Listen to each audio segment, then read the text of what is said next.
balita na ikay mawiwili. Mga nagbabagang kamao, mga So mga par, sa ginanap nga po na weigh-in ng Top Rank promotion para sa boxing event nila bukas. Kung saan mga idol, tuloy na tuloy po bukas ang double header na siya naman talagang inaabangan ng mga boxing fans. Sa naging timbangan mga idol sa main card, sa pagitan ni Oscar Valdez kalaban ng Australian fighter na si Liam Wilson. Pareho po mga idol, pasok sila sa tamang timbang ng junior lightweight division. Ang Meksikano bumigat ng 129.7 pounds, habang si Wilson naman mga idol tumimbang ng 129.6 pounds. Kaya wala na talaga makakapigil sa bakbakan nila bukas. Sa mga hindi nakakala mga idol, sanction po ng WBO ang laban. Bali paglalabanan ng dalawang fighter ang WBO Interim World Title. Ang mananalo sa laban dito mga idol, posible maging full champion kapag nanalo si Vaquero Navarrete sa laban nito sa WBO title fight sa 135 pounds. Dahil automatic na mababakante ang WBO. Kaya abangan natin to mga idol.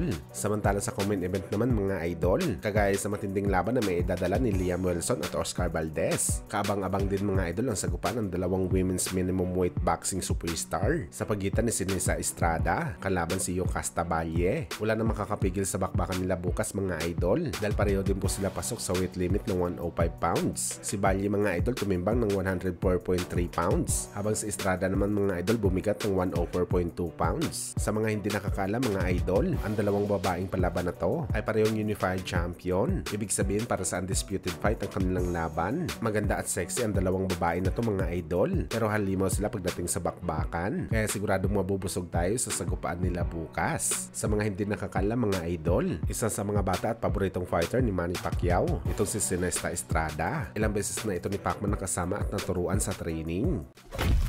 Sa kabilang banda naman mga idol, matapos nga po mabigyan ng parangal ang dating Unified Super Bantamweight Champion Marlon Tapales bilang best fighter ng first Pacquiao Elorde Awards Night, natanong naman po mga idol ni Pau Salud ng Pauka Sports si Marlon Tapales kung may balak pa ba ito na labanan si Naoya Inoue sa pangalawang pagkakataon. At kagaya sa in-expect natin mga idol, sa mga sasabihin ni Tapales, willing pa rin daw siya mga idol na makasagupa ang tinaguriang Japanese Monster. Marami daw kasi ito mga idol natutunan sa naging laban nito kay Inoue. At sino ba naman daw ang hindi gusto mga idol na makalaban si Inoue? Dahil lahat naman daw ng mga boxer gusto makalaban ang malalakas na fighter. At sa naging update naman mga idol sa laban ni Tapales, meron na daw ito makakalaban pero hindi pa daw pwede sabihin kung sino ang kanyang kalaban dahil pinaplansya pa daw ang venue at kung kailan mangyayari ang bakbakan. Pero target ni Marlon Tapales mga idol na makabalik ito sa buwan ng Mayo. Samantala ayon naman sa MP Promotion President Sean Gibbons, pipilitin niya daw mga idol na ang laban ni Marlon Tapales ay sanction ng world title para sa katapusan ng taon. Mapapalaban ito sa title fight kapag binakante na ni Inoue ang kanyang titulo sa bakbakan.